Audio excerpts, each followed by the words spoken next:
The charred scent of scorched steel and plasma filled Kale Rennick's lungs as he pressed his body against the fractured frame of a destroyed crawler tank.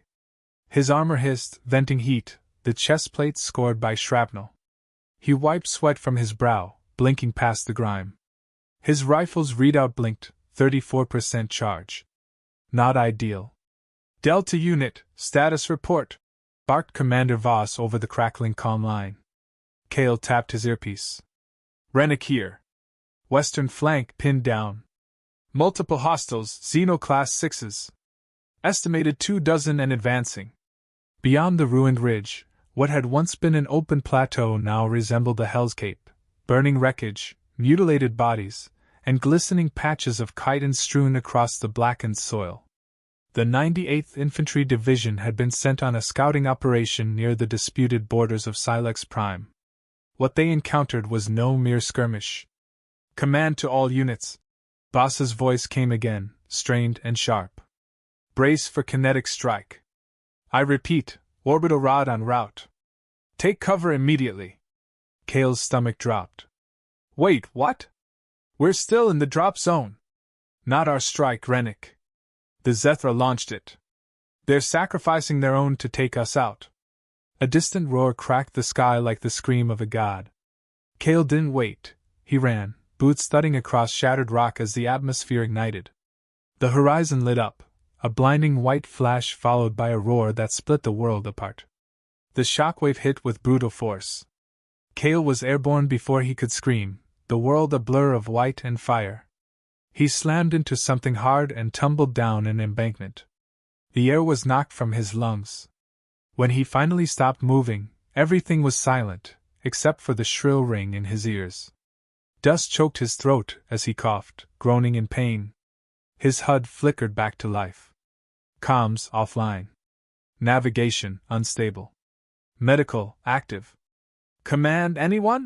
He rasped, blood in his mouth. Only static answered. Gritting his teeth, he rolled onto his side and took stock. His rifle was gone, probably lost in the blast. He retrieved his sidearm and checked the mag, full.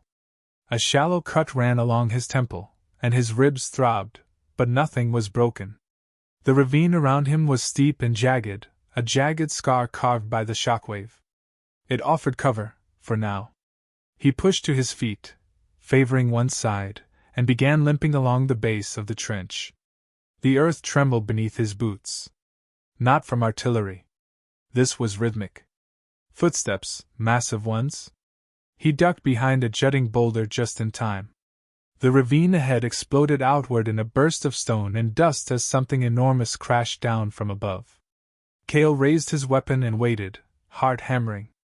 As the dust cleared, he saw it. And his blood ran cold. It wasn't just a Zethra warrior, it was a queen. Kale remained still as the dust swirled around the fallen figure. The creature before him was unlike the rank-and-file Zethra he'd fought before. Though caked in dirt and cracked along her thorax, the queen's presence was unmistakable. An intricate crown of hardened ridges adorned her brow, and her segmented carapace bore the royal indigo markings of a high broodmother. Blue bioplasma leaked from fractured joints, sizzling as it hit the ravine floor. She lay slumped, one limb twisted at an unnatural angle, chittering softly in pain. Her mandibles spasmed with each breath, drawing in sharp gulps of air through vents along her abdomen. Kale slowly raised his sidearm, leveling it at her head. She hadn't seen him yet. One shot. That's all it would take. One well-placed round and this war might tilt in humanity's favor. She stirred, her body shuddering in a convulsion of pain, and her compound eyes finally locked onto him. Kale froze. Her gaze wasn't mindless, wasn't feral. There was awareness in those eyes. Intelligence. Pain. And something else, fear. She hissed, a sound that reverberated in the stone walls around them, but made no move to attack. Then, to Kale's utter shock, she spoke. "End it, human!" came a crackled voice from a translator device embedded in her thorax. Her common was rough, words forming slowly like they were unfamiliar. "Kill me! I will not beg!" Kale blinked. His finger hovered over the trigger. "You can speak?" Her mandibles clicked, a short dry sound. Speak. Understand. Die. He glanced upward. The sky was dark with smoke, no sign of friendly forces. If she was telling the truth, and the strike was from her own kind. Kale stepped closer, weapons still drawn. Your people dropped that strike on you. Why? Because I would not follow their path. Her voice carried a rasp, both bitter and proud. Warlord Zaxxer, he does not tolerate dissent. I advocated for talks. He calls me traitor. You tried to make peace? Her head nodded, just barely. Now I am prey. The situation shifted in Kale's mind. She wasn't a target anymore, she was a bargaining chip. Maybe even a key to ending this madness. If command could extract her, they could expose the divide in the Zethra hierarchy. But first, she had to survive. Kale lowered his weapon. I'm not going to kill you! Her gaze narrowed. Capture. Torture. Yes. That is your way. That's not my way. He took another cautious step forward. The queen's limbs twitched, reflexive and sharp, but she didn't strike. Kale knelt beside her, scanning the worst of her wounds. Deep fractures in her thorax. Leaking bioplasma. She wasn't going to last long without medical attention. You're not going to last another hour if you stay here, Kale muttered. And I'm not about to let a walking diplomatic miracle bleed out in a ditch. You risk yourself? For what? She rasped. Because maybe I'm tired of watching people die for nothing. He slid his arms under her with a wince. Her weight was substantial but not unmanageable. Her limbs flinched as he lifted, but she didn't resist. Her blood, thicker than water, tinged with blue, smelled faintly metallic. Don't stab me, he warned, adjusting her over his shoulder. If I wished you dead, you would be comforting. Kale began the long walk southward through the ravine, carrying the broken queen of his people's greatest enemy in his arms. The ravine stretched like a jagged scar, winding through scorched terrain where only the charred skeletons of trees remained. Kale moved slowly, every step measured. The queen's body was heavy in his arms, but what strained him more was the sheer absurdity of his choice. He'd carried wounded soldiers before, comrades screaming in agony, men dying beside him. But never an enemy. Never a queen of the Zethra swarm. You never told me your name, he said, breathing hard. Her voice rasped through the translator, distorted but clear. Name is Veilora, matron of Brood Line 12. Designate sovereign. Kale grunted. That's a mouthful. I'm just Kale. Kale Rennick. You are different, Kale Rennick. You keep saying that. Is it so strange to not want more death? Among my kind, Veilora said, her voice thin. Mercy is weakness. You show mercy. Carry me. Risk death. Why? Kale didn't answer right away. His boots crunched over loose shale as the wind moaned through the canyon walls. He could hear distant whines, aircraft maybe. Still searching. Maybe I want this war to end, he said at last. Maybe I'm tired of burying friends. Veilora was silent for a long moment. Her grip around him loosened slightly, though she was still trembling from pain. Then you are rare. Among humans and Zethra. As night fell, the air turned colder. Kale found a narrow shelf of rock that jutted from the wall, enough to provide shelter. He laid Veilora down gently and set his pack aside, checking his dwindling supplies. 2 protein rations. 1 canteen. A med patch. I need to check your injuries again, he said. Veilora tensed but did not resist. Kale crouched beside her, pulling open the field medkit. His scanner blinked, unable to read Zethra vitals, but some damage was obvious. The puncture in her thoracic plating was still leaking slowly. I'm sealing this, he warned. It's going to hurt. I am familiar with pain. He applied the foaming sealant. Veilora's limbs clenched, mandibles grinding in discomfort, but she remained silent. Kale watched her expression as he worked. There was pride in her bearing, even now. I've seen how your kind fights, he muttered. Didn't expect you to talk, think, care. You see what Warlord Zaxxer wants you to see, Veilora whispered. Rage and violence. But not all of us believe war is the only path. Kale sat back, wiping sweat from his brow. Then why don't we hear about you? Because peace does not make for legends. War makes heroes. And tyrants. That hit too close to home. He stared out into the night, wondering how many more would die before someone ended the cycle. You need rest, he said quietly. We'll move again at dawn. As he wrapped his coat around her fractured body, she made a low, unfamiliar sound, a soft chittering rhythm. What was that? He asked. Gesture of thanks, Veilora murmured, her compound eyes glinting. Among my kind, few would understand it. Kale leaned back against the stone, sidearm resting across his lap. I'm not sure I understand it either, he said. But you're welcome. In the silent dark of enemy land, the human and the queen watched each other, either quite friend, no longer foes, and for the first time, the war outside felt distant. Kale awoke to the distant sound of engines overhead. Morning light bled into the ravine in streaks of pale gold, filtered through the dust hanging in the air like a stubborn fog. His muscles protested as he sat up, the stiffness in his back a reminder of the hours spent pressed against stone. Veilora stirred beside him, her breath uneven but steadier than before. The sealant on her thorax had hardened overnight, its dull sheen contrasting with the otherwise iridescent hues of her exoskeleton. Despite everything, she looked more alive than she had the night before. You're awake, Kale said, offering her the canteen. How do you feel? She took the water slowly, her damaged mandibles clicking as she drank. Survival continues. Pain lessened. Healing begun. Kale let out a breath.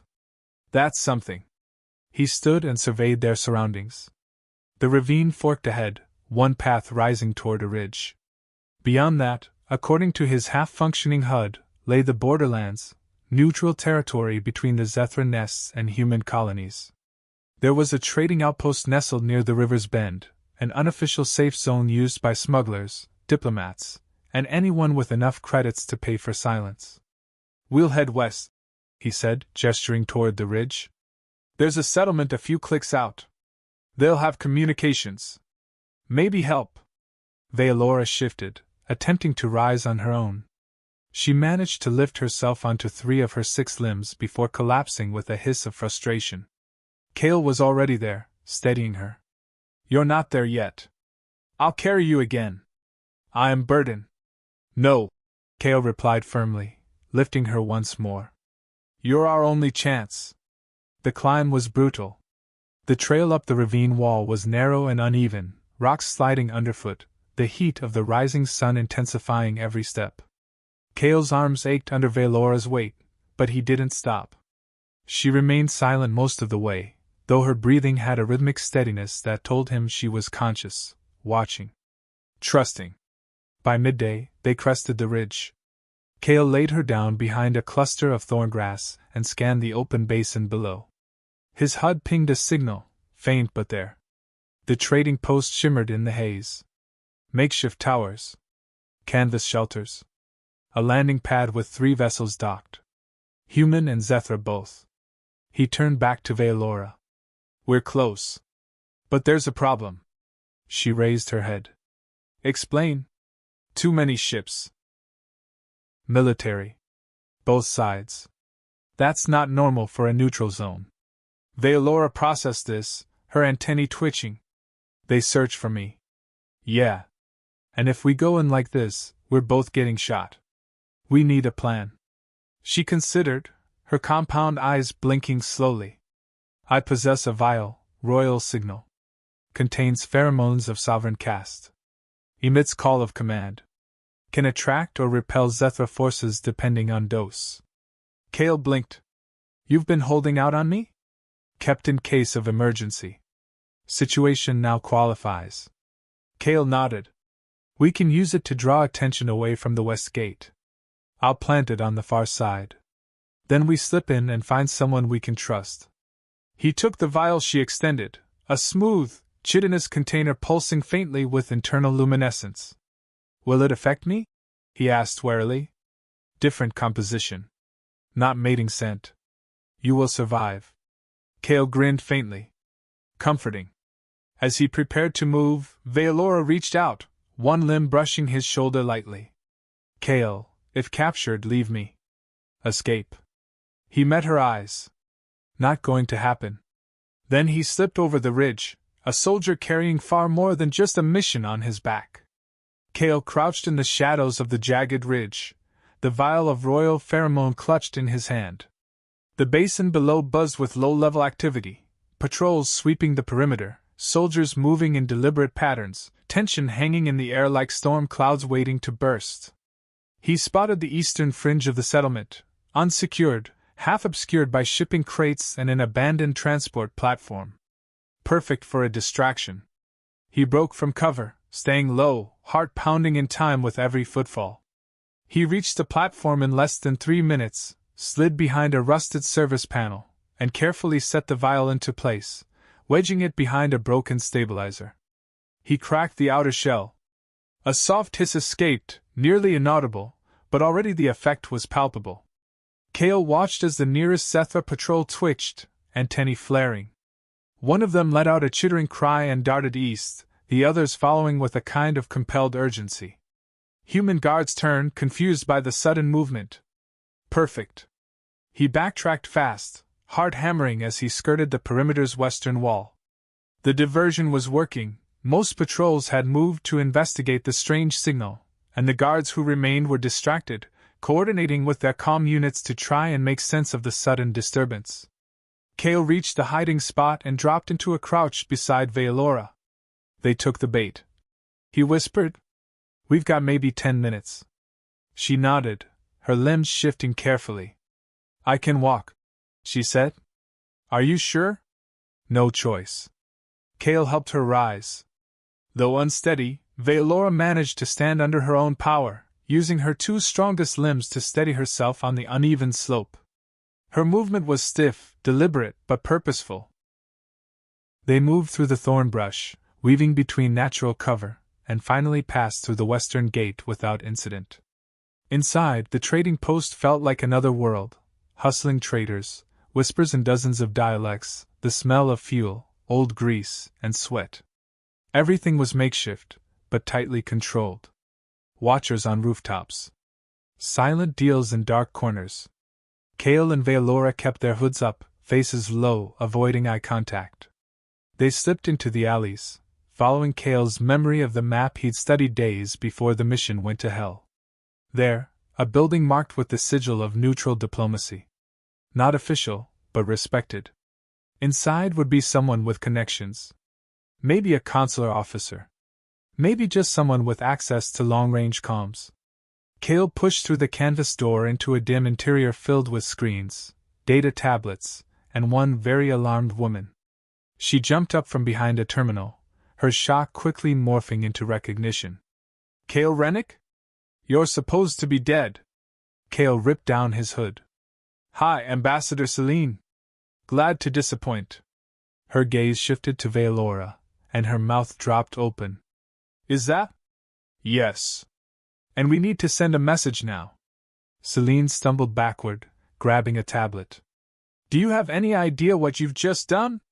Maybe save this war from spiraling into complete annihilation," Kale said. "Now, unless you want her captured or me executed, get us a secure line to command." Veilora stepped forward then, regal despite the grime and blood caked on her carapace. "I am Veilora, sovereign of Brood 12, she said with calm dignity. "And I come bearing truth that can stop the bloodshed." Celine hesitated, then nodded, awe and fear battling behind her eyes. "Then you'd better come with me. Everything's about to change." The back room of the diplomatic outpost was shielded, reinforced with outdated armor plating and insulated from most low-grade scanners. Inside, an array of dusty consoles lined the walls, blinking in sluggish cycles. Ambassador Celine's fingers danced over the controls, bringing the systems to life with a groan of tired machinery. Kale watched the door, sidearm in hand, as Veilora settled into a crouch near the far wall. Her breathing was controlled, but Kale could see the tension in her limbs. She was surrounded by unfamiliar territory, surrounded by humans who had reason to fear, or hate, her. Still, she stood tall. Celine finally turned. "I've routed a line to Central Command's diplomatic corps. If they're listening, this'll reach them." "But… Kale, are you sure about this?" He didn't hesitate. "We can't win this war. Not like this. But if Command sees her, here's what she knows, maybe we stand a chance." Vealora's mandibles twitched. "The warlord Zaxxer plans to eliminate all dissent. He ordered my death. He sabotaged peace attempts. And he now controls the greater swarms." Celine nodded. "Already recording?" "We'll need names. Locations. Evidence. Anything that proves you're telling the truth." "I possess communication logs," Vealora said. "Encrypted in pheromone-encoded memory cells. I can transfer them, but I require a stabilizing interface." Celine blinked. "We don't have the tech for that here. But I know someone who might." Kale crossed his arms. "Who?" "An old tech merchant. Independent, but he's done work for both sides. Name's Garen Voss. He's got a shop just outside the landing zone, beyond the open plaza." Kale's shoulders tightened. "Too exposed. We don't have much choice," Celine said. "You two will stand out less if you separate. I'll stay here and keep the line open. Go to Voss. Get the memory cells extracted. And hurry." Kale nodded and looked to Vealora. "You up for this?" She rose slowly. "Pain fades. Mission remains." They slipped back into the settlement, the crowd pressing around them like a tide of shifting shadows. Kale could feel the eyes on them. Soldiers. Traders. Scavengers. The kind of people who recognized danger when they saw it, and knew the price of selling it to the highest bidder. As they crossed the plaza, Vealora leaned close. "They are watching us." "I know," Kale murmured. "Just keep walking." Voss's shop was a metal cube stacked atop 2 cargo containers, festooned with antennae, solar sails, and wind catchers. A glowing sign read, "Voss Mods and No Refunds." Inside, the air was heavy with ozone and the tang of plasma scorches. Machinery hummed around them, drills, scanners, an old cryo-armorer in the corner coughing up sparks. And in the middle of it all, a thin man with silver goggles and fingers stained with wiring grease. "Voss?" Kale said. The man turned, one eyebrow raised. "Depends who's asking." Kale lowered his hood. "We need a tech extraction. From her." Voss's eyes dropped to Vealora, and he stepped back immediately. "Whoa, hell no. I don't work with Zethra. That's suicide. She's not here to kill anyone," Kale said. "She's here to end a war. And you're the only one who can get her intel to command." Voss hesitated, hands twitching nervously. "And if I say no?" Vealora stepped forward. "Then billions more die." Voss swallowed. "Well, damn. Fine. Get over here before I change my mind." As the Queen took her place on the central scanner bed, Kale kept one hand on his weapon, the other near her. He knew this was their most vulnerable moment yet. And he had a bad feeling someone else knew it too. Vealora lay motionless on the scanner bed as Garen Voss activated the old calibration armature. With a stuttering whine, the machine extended a pair of filaments that glowed faintly blue, humming with energy. The interface was delicate, built for old biometric data but adaptable with some coaxing. "Memory nodules are inside the thoracic crest, yeah?" Voss asked, avoiding direct eye contact with the Queen. "Yes," Vealora replied, her voice calm. "Clustered near the scent core. Extraction requires precision." "Yeah, no pressure," Voss muttered, adjusting his goggles. "Just slicing into the diplomatic equivalent of a ticking bomb." Kale kept his stance near the door, scanning the shadows outside through a cracked wall panel. His instincts were buzzing. Too quiet. Too still. "How long will this take?" he asked. Voss didn't look up. 10 minutes if everything goes smooth." Longer if I screw up. Kale didn't like that answer. As the scanner engaged, a low whir echoed through the shop. Blue light flickered across Vealora's chest as fine-tuned waves swept over her exoskeleton. Her limbs twitched once, involuntarily. Pulse pattern is stabilizing, she said softly. Begin extraction. Voss activated the primary relay. A thin filament extended and made contact with a microslit near her thorax. A sharp hiss escaped her mandibles, but she didn't cry out. Data's flowing, Voss confirmed. Encryption's tight, but I can reroute through the primary drive. Suddenly, Kale's motion tracker blinked red. Movement. Fast. Too fast. Someone's outside. Kale barked, raising his weapon. Voss's head snapped up. I just need 2 more minutes. The front of the shop exploded inward in a blast of plasma and debris. Kale flew backward, smashing into the far wall. Smoke and dust filled the room as 3 figures stormed inside, faces hidden behind rebreather masks, their gear unmarked but lethal. Kale's vision cleared just in time to see the lead attacker raise a coil gun. He dove, tackling Vealora off the scanner bed just as the weapon fired. The blast scorched the table where her head had been. Shards of scanner components rained down like shrapnel. Traitors! One of the attackers growled through his mask. You think the swarm can be trusted? Kale returned fire, forcing the intruders into cover behind the ruined entry. Voss ducked beneath a desk, cursing loudly and scrambling for a hidden weapon. Vealora coughed, her carapace cracked anew, ichor seeping from the reopened wound. Get up! Kale hissed, hauling her behind a support pillar. We have to move. They want to destroy the data. She choked out. Not gonna happen. The attackers advanced, their weapons sweeping the room. Kale counted heartbeats, then popped out from cover and fired twice. One of the saboteurs went down hard, armor smoking. Voss! Door in the back? The tech shouted. Emergency exit! Left of the workbench! Kale dragged Vealora that way, shielding her with his body as more shots tore through the shop. They ducked through a narrow passage and burst into the alley beyond, Voss close behind, clutching a jury-rigged plasma pistol. I got the data core before the scanner blew, he yelled, holding up a smoking cube. It's raw, but it's there.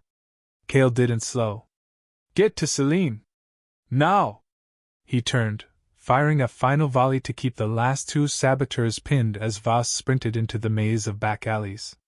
Vealora stumbled beside him, limping badly. I slowed us. I'm compromised. No, Kale growled, catching her before she fell. You're alive. That's all that matters. They vanished into the shadows, the memory core safe but the danger rising by the second. Kale half-carried, half-guided Vealora through the narrow alleys, his grip tight on her arm as they moved through flickering light and deepening shadow. The blast back in Voss's workshop had drawn attention. Voices rang out now in the distance, guards shouting, footsteps closing in. The post was no longer a sanctuary. You're bleeding again, Kale said, his voice low but urgent. Vealora didn't argue.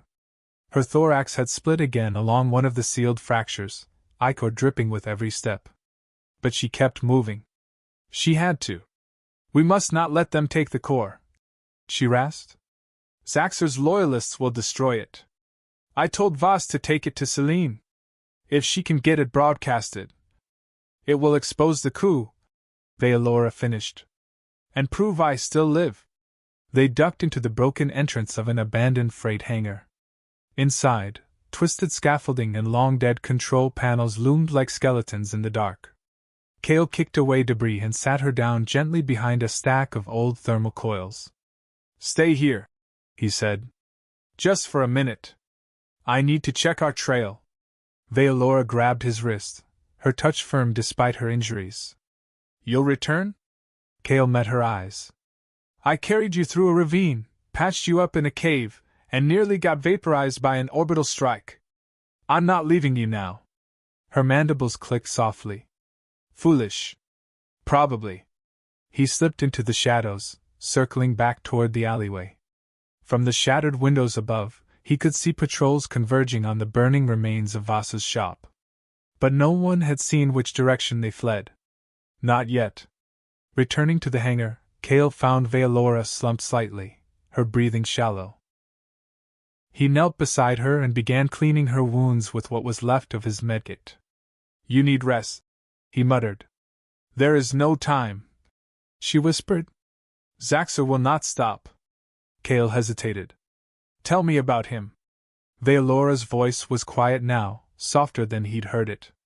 "He was once a brood general. Strong. Respected. But obsessed with domination. Saw peace as delusion, contamination of purpose. And you opposed him?" "I did more than oppose. I offered alliance.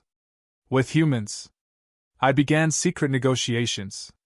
Colonel Hyland, your commander, he risked everything to speak with me." Cale blinked. "Hyland's dead. He never told anyone. He died protecting me. His actions saved my convoy. 12 of his soldiers gave their lives." The pieces were falling into place now. Quiet disappearances, silent orders, field operations that never made sense. Cale clenched his fists. "Your people have kept that secret. As did yours. But now, we must reveal it." There was a silence between them then, thick with the weight of everything unspoken. Cale looked at her not as a queen, not as an alien, but as someone who had risked as much as he had. "You never told me why you trusted me," he said. Veilora tilted her head. "You lifted me when I was weak. You faced fire for one who should have been your enemy. My kind senses chemical cues, truth through pheromonal response. Your actions, your presence, align with mine." Cale blinked. "Are you saying you feel something? Not love. Not yet. But bond. A connection. Rare. Valuable." He chuckled dryly. "That's probably the nicest thing anyone said to me during this war." Veilora leaned back, her gaze distant. "This war has cost us both too much. If I fall now, all those sacrifices are for nothing." "You're not going to fall," Cale said, his tone sharp. "Not while I'm still breathing." Just then, a soft chime came from Cale's earpiece, a scrambled signal, barely intelligible. But the code was unmistakable. Celine. She'd received the core. They weren't finished yet.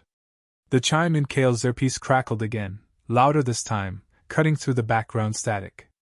He pressed a finger to the device and turned away from Veilora, shielding his voice. "Celine. It's Cale.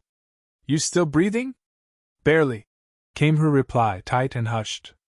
"I'm in the consular safe room. Voss made it here with the core. We've already started decoding. Cale, what's on this thing? It's damning. Zaxxer's communications, signed orders, troop movements meant to sabotage peace efforts, and evidence he deliberately targeted human officers." Cale exhaled slowly. "Good. That's good. We're prepping a live cross-broadcast. Not just to command, but to every diplomatic channel and colony open.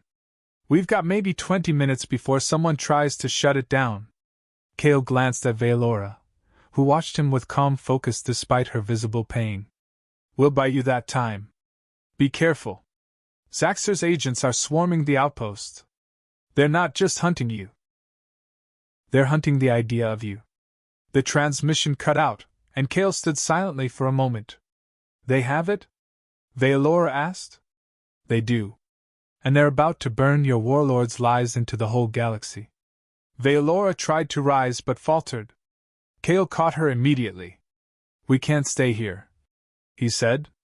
"If Celine's going public, Zaxxer's going to panic. He'll send everything he's got. Then we move to the central platform, where everyone can see." Cale raised an eyebrow. "That's suicide." "No," she said, her voice quiet but certain. "It's witness. They must see us, human and Zethra, standing together. When my image appears in the broadcast, if I am seen alive beside you, it will confirm the truth." Cale helped her to her feet, his arm around her waist to steady her. "You're really willing to put a target on your head that big?" "My head already carries one," she replied with a flash of humor. But yours is larger. Kale laughed despite himself. Thanks. They slipped from the hangar through a maintenance tunnel that ran beneath the southern plaza. Every shadow felt alive. Kale could hear movement in the upper levels, boots, claws, the low thrum of cloak skirmish units. Zaxxor wasn't wasting time. As they emerged into the open, the platform loomed ahead, an elevated stage once used for trader announcements, now abandoned and weather-worn. But its central position offered exactly what Valora wanted: visibility. Kale helped her climb the side stairs as distant voices rose in confusion. Celine's broadcast was beginning. He could hear the ambassador's voice ringing out over public speakers across the post. This war was never about survival. It was orchestrated. Engineered. The following files are taken directly from the neural logs of a Zethra sovereign, provided willingly, to expose the truth. Then came the images, Zaxxor's orders, marked with his personal seal, execution directives against peace envoys, recorded transmissions condemning the Queen as a traitor. The crowd across the trading post froze. And then Valora stepped into the light. Gasps echoed across the square. Kale moved beside her, weapon lowered, his hand resting against her side for support. A human soldier and an arachnid queen. Alive. Together. They will hesitate now, she said softly. Enough to plant a seed. Then from the rooftops, movement. Kale spotted the glint of a scope. Down, he shouted, pulling her back. The shot hit the railing behind them, shattering metal. Zaxxor's assassins had arrived. The sound of the sniper's shot reverberated across the plaza, echoing like thunder against steel and stone. Panic rippled through the crowd. Some ran, scattering into alleys and behind stalls. Others, soldiers, diplomats, off-world traders, froze, eyes locked on the figure standing on the central platform. Kale threw his body over Valora's, shielding her as another round cracked through the air. It struck the edge of the platform, blasting a chunk of concrete into shrapnel. He raised his sidearm, scanning the rooftop for the shooter. There, a glint near the tower crane. He fired 3 rounds in quick succession. The figure ducked back out of sight. I'm fine, Valora growled beneath him, trying to rise. Don't move, Kale snapped. You're not wearing armor, remember? Neither are you. Another shot rang out. This time it didn't come from above, but from behind. A Zethra soldier, clad in battleplate and draped in the red of Zaxxor's loyalists, stormed the far end of the plaza, plasma lance raised. Behind him came 2 more, fanning out into an aggressive V formation. Kale pulled Valora behind the heavy support pillar at the center of the platform. We've got ground forces too.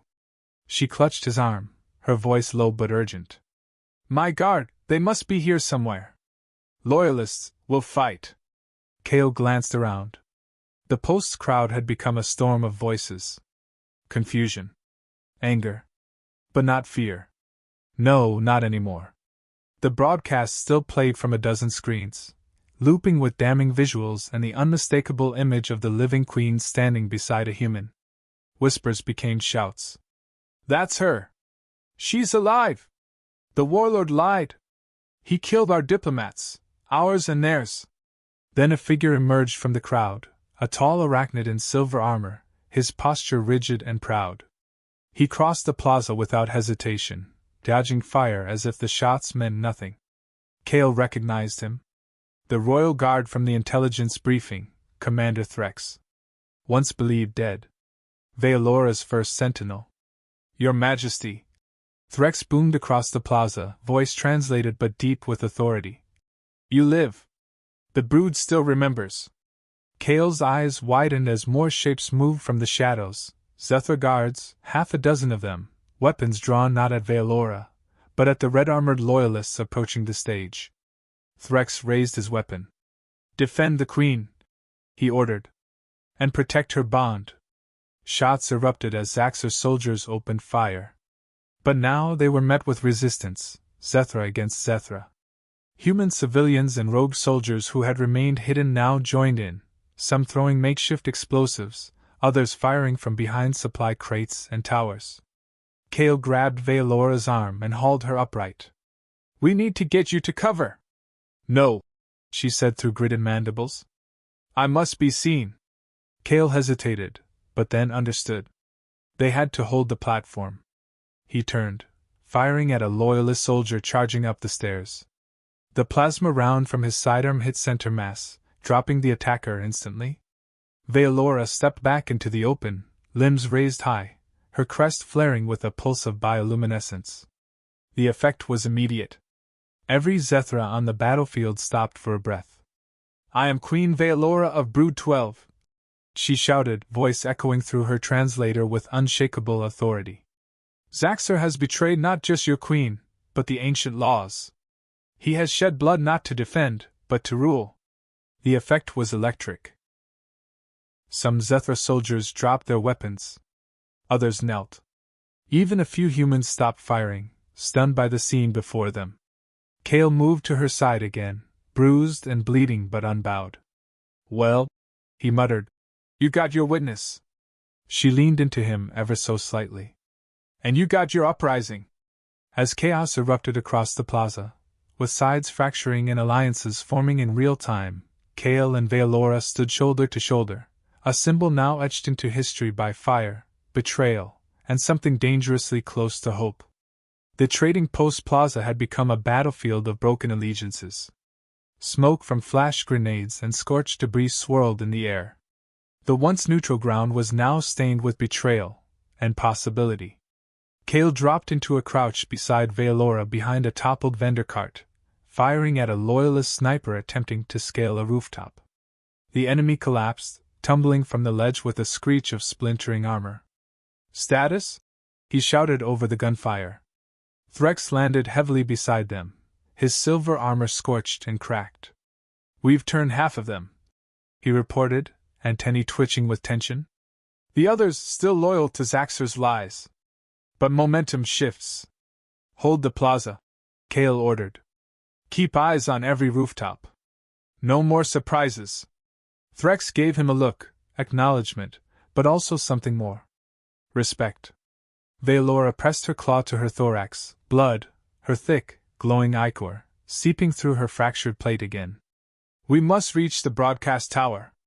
Secure transmission integrity. Cale nodded. We'll go together. Make it count. The group moved, weaving through the crossfire. The tower sat behind the plaza, built atop an old supply bunker, a vertical spire surrounded by shattered sensor arrays and an out-of-service lift. A handful of loyalist Zethra held position near the base, pinning down their advance with suppressive fire.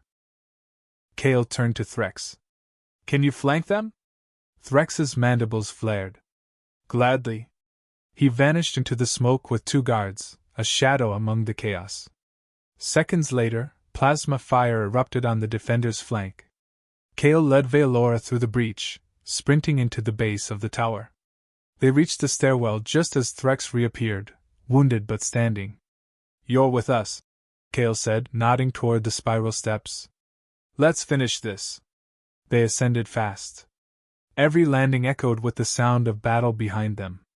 Cale felt each thud of his boots like a drumbeat counting down to something monumental.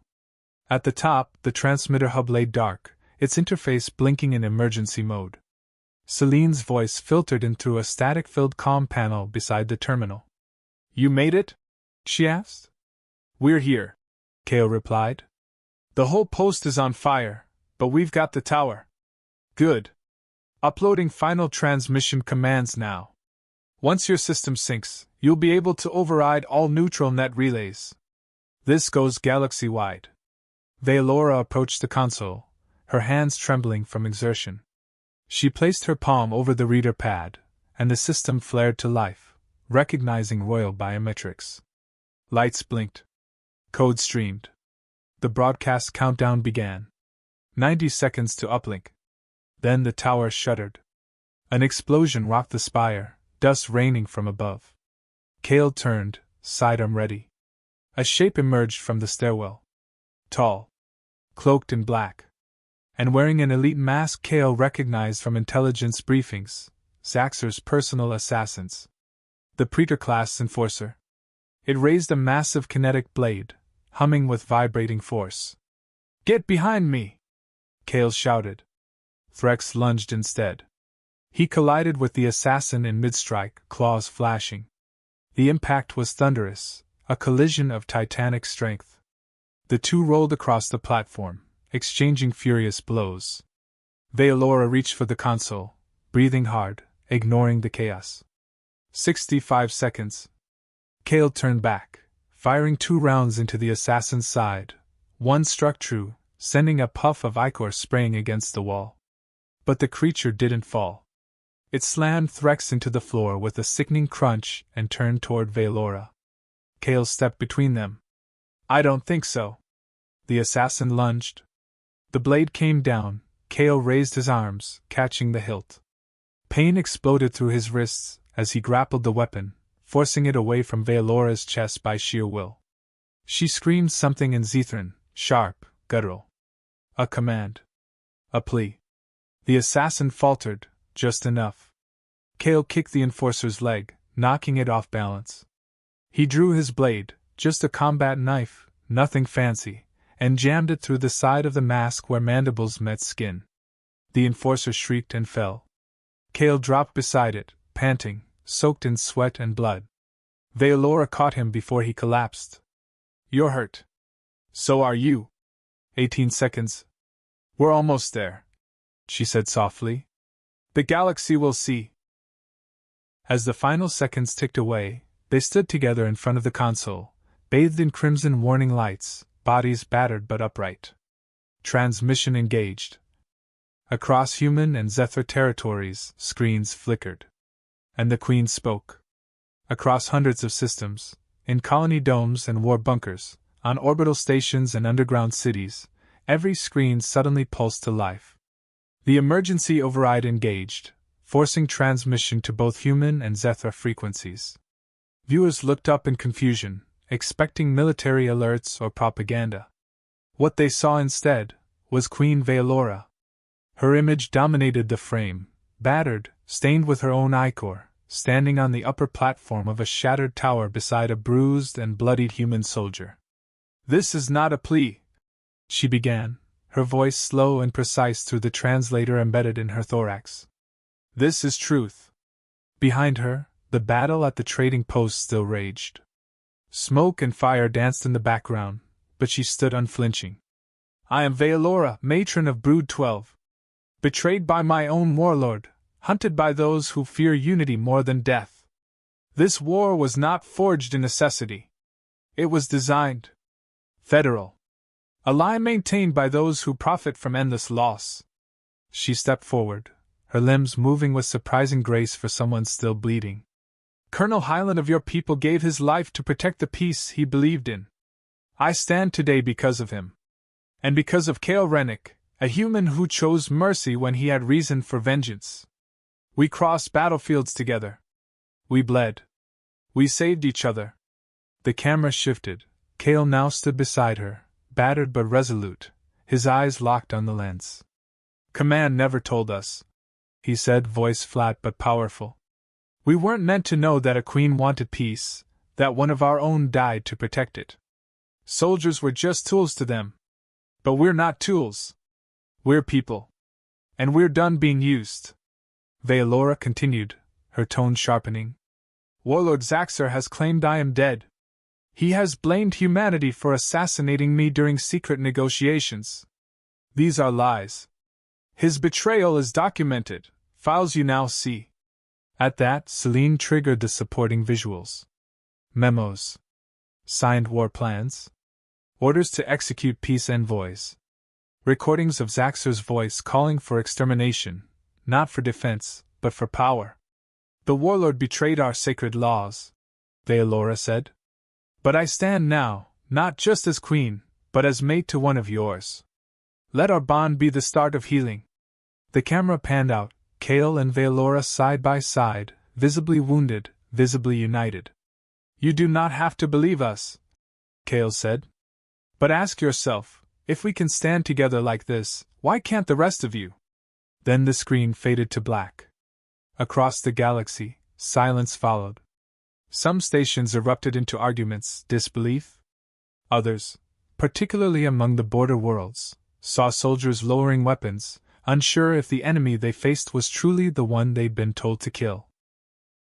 But in Zaxxor's command citadel, the reaction was anything but silence. In the depths of the hive core of Arcanes IV, Zaxxor's claws clenched on the edge of his war table. The chamber lights dimmed as the transmission ended. "All units," he growled, voice a low snarl. "Advance. No more half measures. Find them. Kill them. Burn the world they stand on if you must."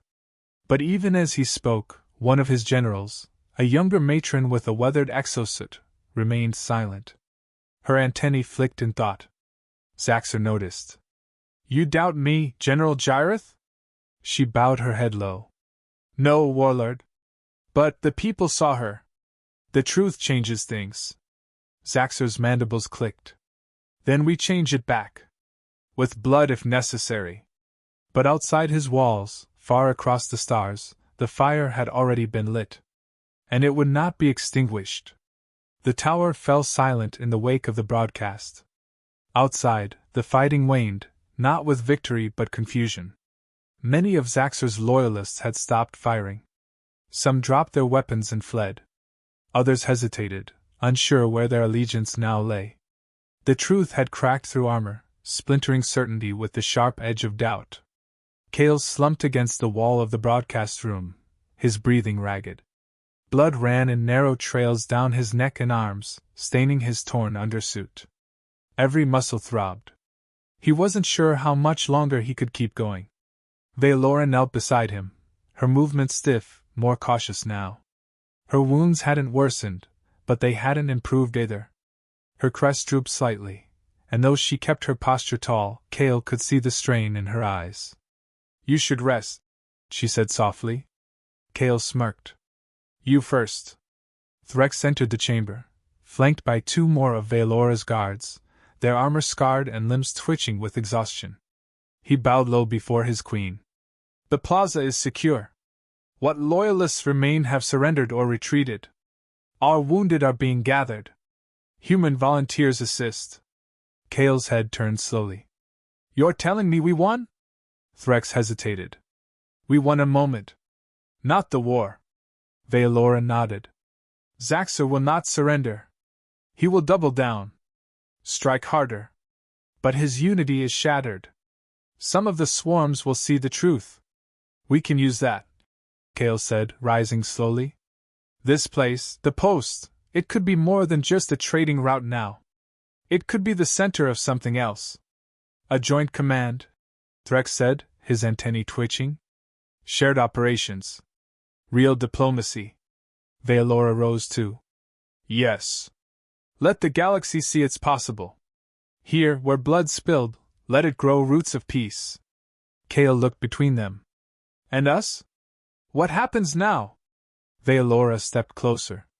Her mandibles clicked softly, and one hand reached for his. She took it gently in her clawed grip, surprisingly delicate. "You asked me once why I trusted you," she said. "I never gave a full answer." Kale met her eyes. "I remember." "I trust you," she whispered, "because when the world collapsed, and I had nothing, no throne, no command, no swarm, you looked at me not as a weapon or an enemy, but as someone worth saving." He couldn't speak right away. Then finally he said, "Maybe because I saw something worth saving." They stood in silence for a long time, hands still clasped, while the echoes of a changing world trembled just outside. Celine's voice came through the comm system again, calmer this time. "I've spoken to the Interplanetary Council. You've caused quite a stir." Kale lifted the receiver. "Is that diplomat talk for we threw a nuke into politics?" "Something like that," Celine replied. "But it's working. Delegates are calling emergency sessions. Ceasefires are being negotiated. This could be the turning point." Kale looked at Veilora. "And Zaxxor? He's declared you both enemies of all Zethra," Celine said. "Issued bounties. Mobilized a new fleet. You're officially the most hunted couple in the galaxy." Kale sighed. "Great. Romantic." Veilora's grip tightened. Let him come. Kale's brow lifted. You're not worried? I am always worried, she said. But I am no longer afraid. Outside, the smoke began to clear. Sunlight filtered through the broken skylights. Soldiers, human and Zethra, worked side by side to haul the wounded, extinguish flames, and reinforce defenses. The trading post had changed. So had everything. Kale turned back to her, smiling through the pain. Looks like we started something. Vealora nodded slowly. Then let's finish it. 3 days passed. The trading post, once a dusty pit stop in contested space, had transformed into something new. Reinforced barricades now lined the perimeter, less for defense, more to manage the flow of people. Delegates from frontier colonies and minor brood factions had begun to arrive, some covertly, others with full escorts, their banners faded but sincere. The outpost hummed with tense energy, hope balanced against history's weight. Kale stood atop one of the rebuilt watch platforms, looking out over the temporary pavilions and command tents that had sprung up like weeds after a rain. Engineers worked shoulder to shoulder with Zethra builders, fusing steel supports with natural resin-like secretions from the Queen's Guard caste. What should have felt unnatural somehow made sense. He sipped from a lukewarm ration cup, lost in thought, until footsteps behind him made him turn. Vealora approached quietly, flanked by 2 of her sentinels, though they kept a respectful distance. She wore a newly crafted ceremonial harness, symbolic, not armored, its lines elegant and reinforced with tribal script. A compromise between tradition and progress. You're up early, Kale said. I never slept. He offered the ration cup. She declined with a soft click. I walked the outer ring. Watched humans and Zethra repair walls together. No violence. No orders. Just cooperation. Kale leaned back against the railing. It's not peace yet. It's a pause. Every peace begins as a pause, she replied. A moment where killing stops long enough to consider something else. He studied her face. The bruising along her carapace had faded, the split in her thorax sealed with hardened blue resin. But her eyes, compound and glinting in the sun, held a weariness beyond injury. You don't have to stay here, he said. You've done enough. You could go underground, find your loyal broods, build a stronghold. Vealora stepped beside him, close now, her voice low. And what would that make me? A queen who ran? Who fled when she was most needed? Kale looked down at her hand resting on the edge of the railing. He hesitated, then covered it gently with his. You're already more than a queen. You're the reason any of this is happening. She tilted her head. So are you. The silence between them was comfortable, unforced. The kind that only forms after fire and ruin have stripped everything else away. Below, Celine stepped onto a makeshift podium, addressing a group of arriving delegates. From the speaker array, her voice carried. This is not a treaty. This is not surrender. This is an invitation. To find a new way. Kale turned to Vealora. They're listening. Maybe for the first time. Then we give them something worth hearing. Her gaze lingered on him, unreadable for a moment. Then softer. There is something you must know, Kale. He straightened. What is it? In my people's rights, when a bond is formed in blood and survival, when 2 lives are tied not by ceremony but by shared purpose, it is sacred. Rare. Irrevocable. Kale didn't move. You're saying. I am saying, she said slowly. You are no longer just my ally. You are part of my lineage now. My fate. The air shifted between them. Kale swallowed. That's not something you spring on a guy over coffee. Vealora's mandibles clicked in what he now recognized as humor. You prefer ceremony? No, he said, eyes locked on hers. I prefer meaning. And this? This means everything. A distant alarm sounded, nothing urgent, just a signal. Another arrival. But Kale knew the peace wouldn't last long. Zaxxor was still out there. Planning. Watching. And preparing to strike. But when he did, he'd find something new waiting for him. A queen. A soldier. And a movement that would not die quietly. 3 systems away, beneath the jagged cliffs of the obsidian moon Zarnath, Zaxxor stood inside his throne chamber, a spire of twisted black chitin and steel. The glow of the galactic transmission still flickered on the chamber's curved walls, replaying Vealora's face, her voice. Her betrayal. His mandibles flexed in measured fury. She dares, he growled, pacing the length of the hall. She dares stand beside a human and speak of unity? High Commander Cithrin, his most loyal officer, knelt with his armored limbs pressed to the polished floor. My lord, many of the fringe broods have yet to respond to her message. Some still swear allegiance to the true chain of command. Some is not enough. Zaxxor spat. We must act, swiftly. Decisively. Cithrin hesitated. Our forces are thinned, my lord. Multiple hives have gone silent. I believe defections are beginning. Zaxxor turned slowly. Then it is time for the purge. Cithrin's eyes widened. My lord, the purge protocol has not been used in generations. Even loyal broods may suffer. Let them. Zaxxor bellowed, slamming his clawed fist into the command console. The force cracked the outer shell. Loyalty untested is loyalty unproven. We will burn every settlement that wavers. We will cleanse this rebellion with fire. Cithrin lowered his head. It shall be done. Zaxxor stalked toward the edge of the chamber, where a translucent war map pulsed. He tapped the coordinates of the trading post, now marked with the glyph for royal heresy. Prepare the fleet, he said coldly. We raise the symbol before it becomes a sanctuary. Back at the outpost, dusk fell in shades of rust and violet.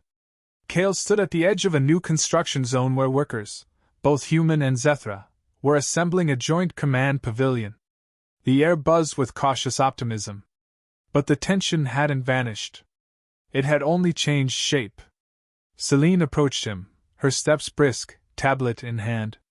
We intercepted a data burst from deep hive space, she said without preamble. Encrypted military channel. It's Zaxxor. Kale's expression darkened. He's moving? He's mobilizing his flagship and 2 support fleets. More than a show of force, this is retaliation. Kale rubbed the back of his neck, the ache of old wounds rising again. He'll make an example of this place. And he's not coming alone. Celine turned the tablet to show the decrypted message, Zaxxor's personal insignia and a line of terrifying simplicity. Initiate protocol culling. Begin with Haven Post. Kale inhaled sharply. He's calling it Haven now?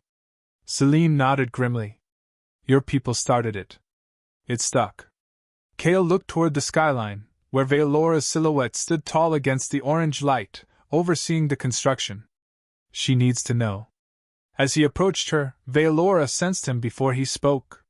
Zaxxor is coming, she said without turning. I feel it.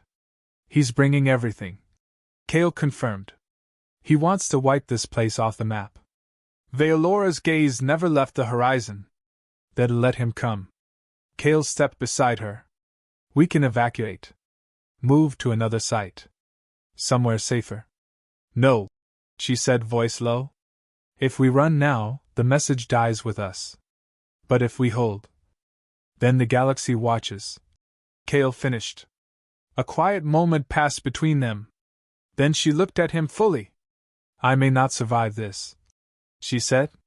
But if I fall, I want it known that I chose to fight beside you. Not as queen to soldier, but as Vealora to Kale. He stared at her. Then took her hand. Then let the galaxy watch. From above, stars flickered into view, unaware or uncaring of the storm building beneath them.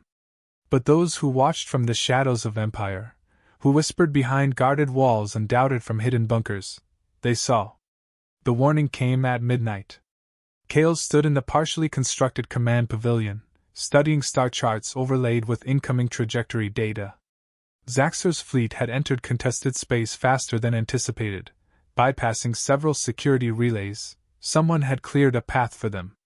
We have a leak, Celine said quietly, her eyes never leaving the screen. Someone inside Haven is feeding Zaxxor tactical routes. How else could they have moved so precisely? Kale clenched his jaw. How many people have access to those relays? Fewer than 20, she replied. But cross-species alliances complicate things. We've integrated several new Zethar units, some unvetted. Kale's mind raced. If there was a traitor, they had little time to uncover them before the fleet arrived. He turned to the guard stationed at the entrance. Wake the council. Get Veilora.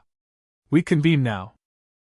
In the inner sanctum of the repurposed merchant hall, now serving as Haven's central command, Veilora stood before the gathered leaders of both species.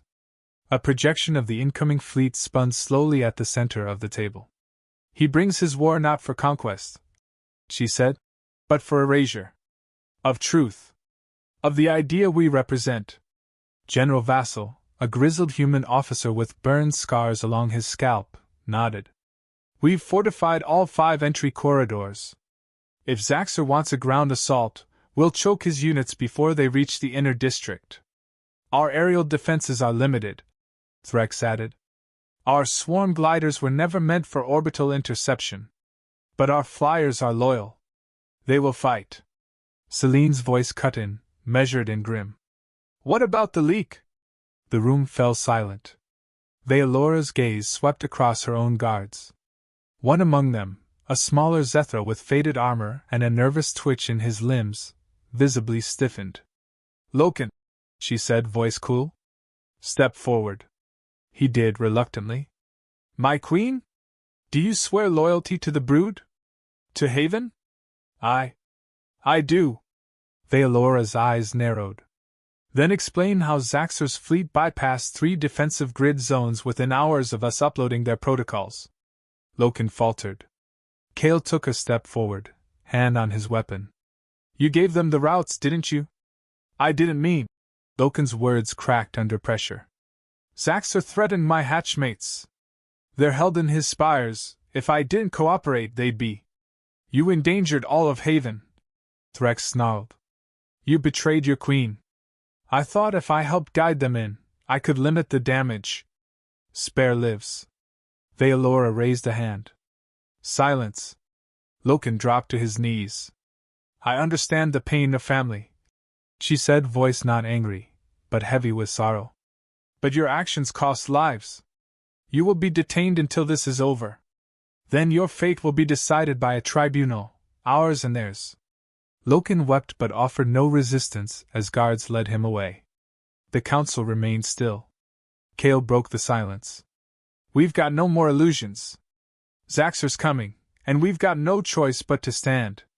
Celine nodded. If we hold Haven, this becomes more than a rebellion.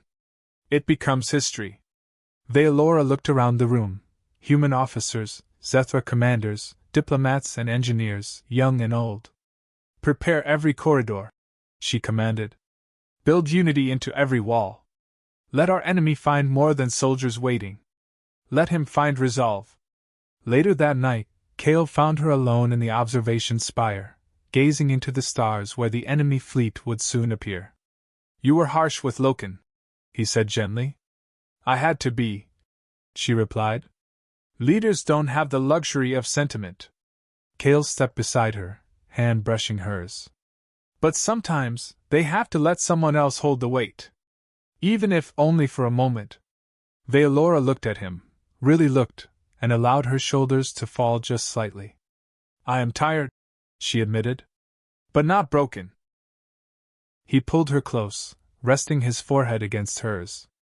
Then we'll hold each other up. Outside, the stars shifted as ships began to drop from hyperspace. Zaxxor had arrived. And Haven would rise or fall on what came next. The sky above Haven tore open with streaks of burning blue. Dozens of warships broke atmosphere in precise formation, Zaxxor's signature, a calculated display of power and intimidation. The lead ship, an obsidian-colored dreadnought with crimson engine trails, loomed like a dagger against the sky. Kale stood on the highest western barricade, rifle slung across his chest, visor lowered. The city's alarms screamed through the streets, and civilians were ushered into reinforced shelters while automated turrets calibrated to fire.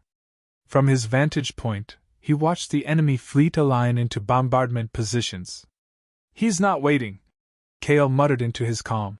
"They're moving into strike formation already." Celine's voice responded from the inner command hub. "Confirmed. Multiple plasma batteries powering up. First barrage within minutes." Velora's voice followed, calm as ever. "Initiate shield grid. Focus defense on the southern arc. Zaxxer always favors frontal intimidation, but his flanks are weaker." Kale allowed himself a tight smile. "She's already inside his head." Across the walls, Zethra and human soldiers took positions side by side. Some adjusted scope calibrations, others murmured in prayer. Many had never fought alongside someone they had once sworn to kill. Now they stood for something neither side had ever known before. Unity. Threx appeared behind Kale, his silver armor now replated and scarred from previous battles. "Defenses are ready. Flyers are in position along the canyon rim." Kale nodded. "Good. You ever seen a siege like this?" "Only once," Threx said, eyes narrowed. "It leveled half a moon. But they didn't have her." Kale followed his gaze up the inner tower, where Velora stood at the topmost balcony, her crest flaring with an inner glow. Her very presence commanded attention, rallying her people not through fear, but resolve. "Impact in 20 seconds, Celine warned. "Brace." A high-pitched tone began to rise from the west, plasma energy charging. Kale crouched behind cover as red light blazed across the sky. Then the ground shuddered. A massive plasma bolt slammed into Haven's outer energy barrier, rippling across the dome with a blinding flash. Dust and heat blasted the wall. A second strike followed, then a third. The air trembled with raw force. The barrier held, but it was thinning. "We can't take many more of those," Kale grunted. Celine's voice crackled. "Reinforcement cruisers 2 minutes out. You'll have a gap, then they'll start the ground incursion." Kale turned to Threx. "Then we make sure the welcome mat is bloody." Inside the command tower, Veolora watched the shield flicker. Zaxxer's voice crackled to life over a long-range channel. "Veolora," he hissed. "Last chance? Surrender Haven. Renounce your lies. I may yet spare some of them." Veolora stepped forward, antennae stiff, mandibles flaring. "You will find no surrender here. Only truth. Only resistance. Then I will bury your truth under ash." Zaxxer growled. The transmission cut. Veolora turned to her gathered advisors. "Send the signal to all defensive sectors. Ground forces are next. Ready the second line." She paused, then added more quietly. "And tell Kale. I'll see him on the front line." Outside the barrier, Zaxxer's landers began to fall. Smoke and fire lit the sky. And the battle for Haven had begun. The first wave hit like a hammer. Zaxxer's troop carriers burst open before they even fully landed, spewing ranks of armored enforcers into Haven's outskirts.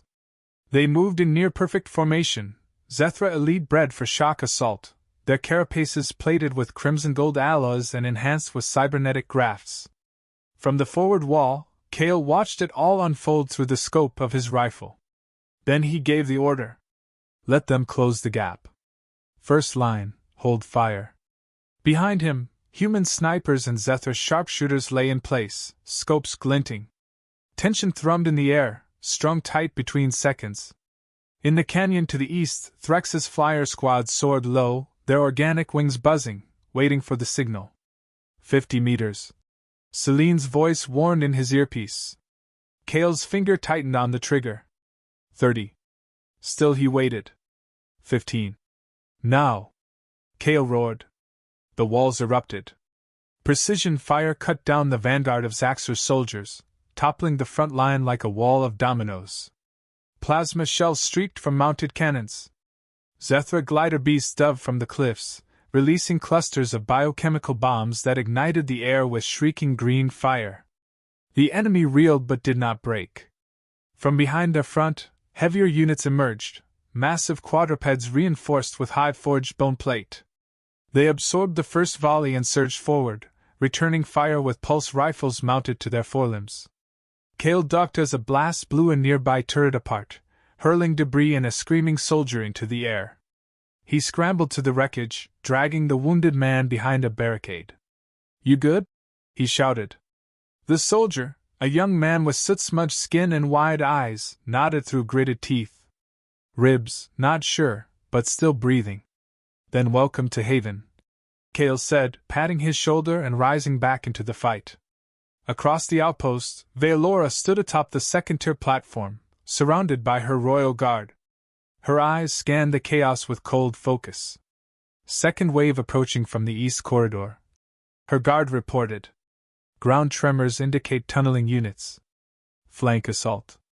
Intercept them," Veilora ordered. "Deploy brood hunters. No burrower survives entry."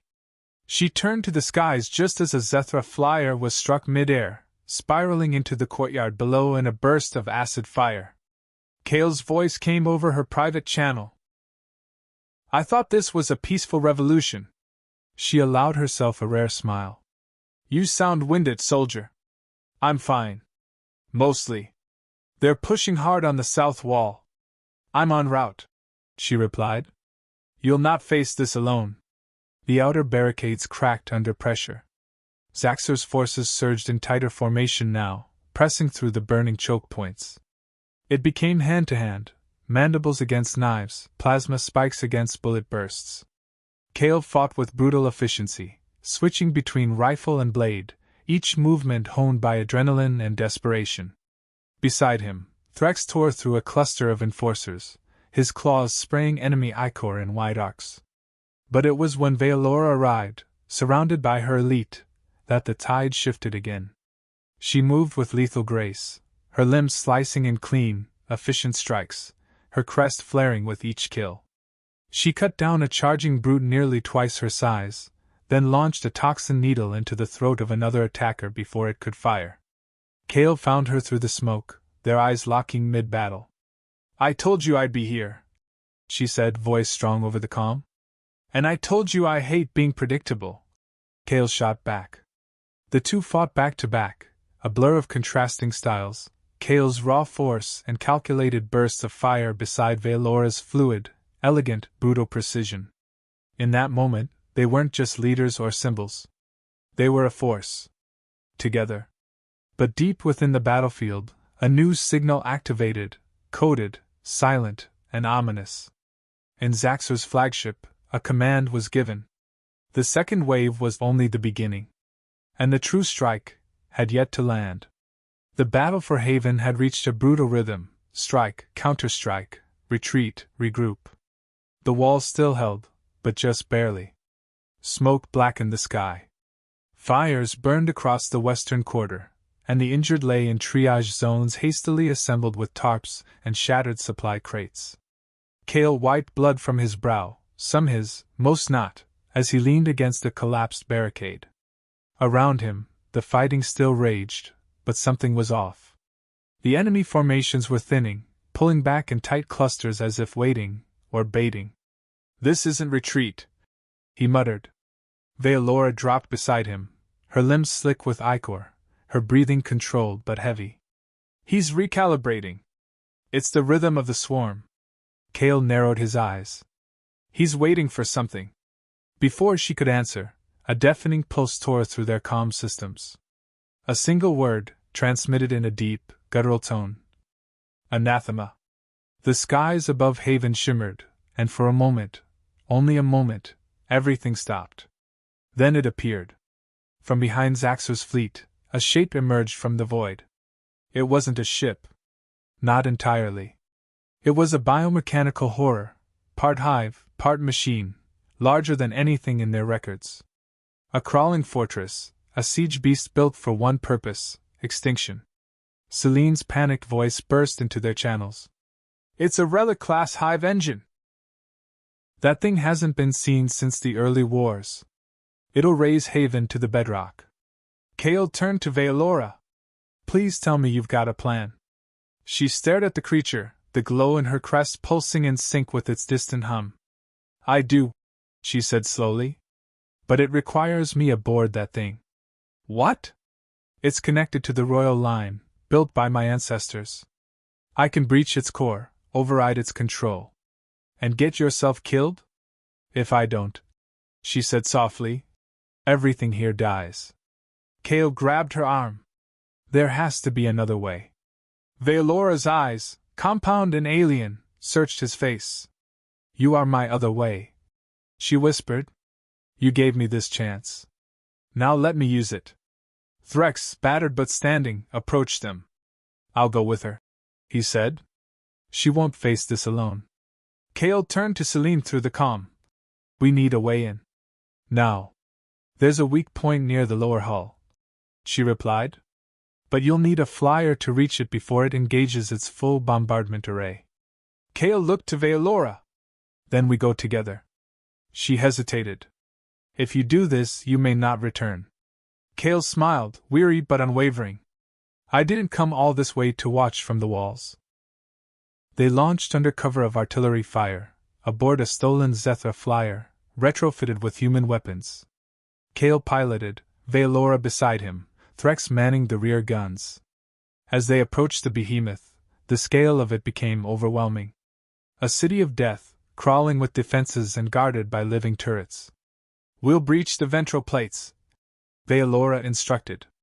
Then I must reach the control spire. Kale nodded, jaw tight. Just don't shut me out. The flyer dipped and dove through withering anti-air fire. Threx launched suppressing bursts as they weaved between glowing fissures in the hive engine's hull. Then impact. The flyer crashed hard into the side vent. Metal screamed. The three of them spilled into a pulsating corridor of flesh and alloy. Go! Kale shouted, drawing his weapon. We hold the breach. Veolora sprinted down the corridor, her limbs a blur. Threx followed her with one final look back at Kale, then vanished into the dark. Kale turned to face the incoming swarm. His final stand had begun.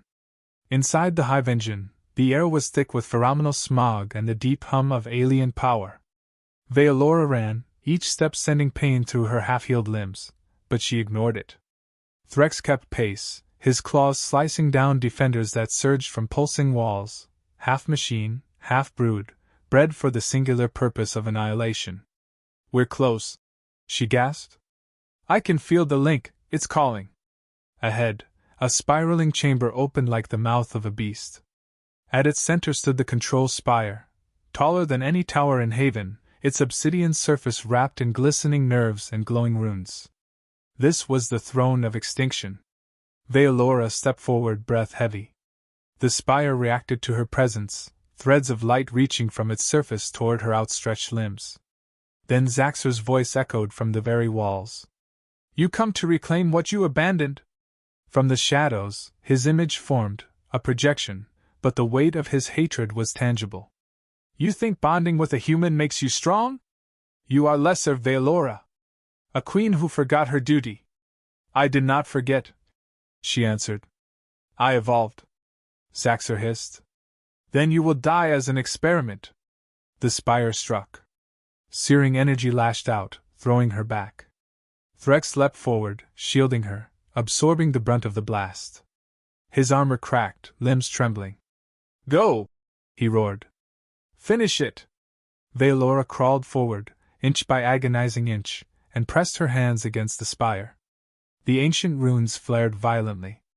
The hive engine resisted her, a battle of will and bloodline. Outside, the storm raged. Kale was out of ammo. His blade had broken. His armor had been peeled away piece by piece. But he still stood, blood streaming down his face, as wave after wave of defenders closed in. One more step. One more breath. That's all he needed to buy them. Then a howl echoed from the corridor, and the attackers froze. The hive engine stuttered. Pulsed. Then shrieked. A glow erupted from deep within the ship's hull, blue, then white, then gold. The structure shook violently, its systems resisting, failing. From above, Kale saw it. Veolora. Floating at the core's peak, her body wrapped in radiant energy, her crest fully extended as she forced the hive engine to kneel to her will. She had done it. She had become its master. In Haven, the people watched as the siege beast stilled. Then, incredibly, it began to turn. Zaxxer's forces broke ranks in terror. Their god weapon, now moving under the command of the queen they had tried to destroy, had turned against them. Across the battlefield, the tide shifted. Threx limped from the hive engine's breach, Chaos supporting him with one bloodied arm. Behind them, Veilora stepped down from the spire, her eyes glowing dimly now, the effort having nearly killed her. But she was alive. And the machine obeyed her. News of the hive engine's surrender spread faster than any ship could travel. Across the battlefield outside Haven, soldiers, both Zethra and human, halted mid-fight as the massive behemoth turned in slow, deliberate obedience to Queen Veilora's will. Zaxxer's war lines collapsed. Some of his enforcers surrendered outright, throwing down their weapons and falling to their knees. Others ran, breaking formation and disappearing into the smoke-choked ravines beyond Haven's southern wall. Their faith had shattered, not in battle, but in what they had believed immutable, Zaxxer's supremacy. But Zaxxer himself did not flee. In his flagship high above, orbiting Haven in a shroud of failing escorts, the warlord stared in silence at the data feed showing the hive engine bowing before the queen he'd cast out. His mandibles twitched. His claws dug trenches into the command throne. "Traitors!" he hissed. "All of them. Even the machine obeys filth now." The bridge crew around him hesitated, no longer certain if following him would mean glory or oblivion. Then a new signal came through. "Zaxxer!" Her voice. Veilora stood on the hive engine's forward spire, her image transmitted directly to his command deck. She looked as regal as ever, though her body bore the toll of war. Chitin cracked, blue ichor dried along her side, her limbs trembling subtly beneath the glow of control. "This ends now." Zaxxer laughed, dry and bitter. "You speak like a monarch. But you are a ghost. And yet I live." Kale stepped beside her in the transmission, face bloodied, arm in a makeshift sling, his eyes hard as steel. "You're beaten," he said. "Whatever loyalty you had, it's gone. Your own forces are scattering." Zaxxer bared his fangs. "You think I fear death?" "No," Veilora replied. "But you fear being forgotten." That silenced him. "The swarm will remember," she said softly. "Not your strength, but your failure." Then she turned to her technician. "Broadcast complete. Terminate signal." Hours later, Zaxxer's flagship detonated in orbit, self-immolation rather than capture. No escape pods launched. No farewell transmission. The last warlord of the old order chose annihilation. And with him, the last true enemy of peace, was gone. In the days that followed, Haven did not celebrate with parades or victory marches. Instead, they rebuilt. Together. Wounded were treated by joint teams. Burial rites were honored across both species. And atop the battered central platform, where the fighting had first turned, a monument was placed, stone fused with biometal. Upon it, two figures were carved, standing side by side. Veilora. Kale. The Queen. The soldier. On the fifth evening, as dusk blanketed the hills and repair drones buzzed quietly above, Kale sat alone beneath a skeletal support beam, watching the stars. Veilora approached silently, but he felt her presence before she spoke. "You haven't rested." He looked up, smiling faintly. "Didn't want to miss the sunset." She sat beside him, folding her legs gracefully, her body bandaged with resin wraps. "Tomorrow, the envoys arrive," she said. "We'll draft the first treaty articles. Assign council seats. The swarm is fracturing. There is much to heal. You'll lead them through it," Kale said. "So will you." He chuckled. "I'm not a diplomat." "No," she agreed. "But you are trusted. Across both sides. And that matters more." The wind shifted. Veilora leaned closer, her crest brushing his shoulder. "I asked my people," she said quietly. To honor the bond one made. To recognize it officially. You are now consort. By right and by law. Cale turned to her, the weight of that settling into him. You sure you want a broken, sarcastic human tied to your throne? I want the one who carried me 30 miles through death, she said, mandibles clicking softly. Who never looked away. Never gave up. I want you. He touched her hand, warm, familiar now. Then I'm yours. Above them, the stars glimmered like the future itself, scarred, uncertain, but finally full of hope.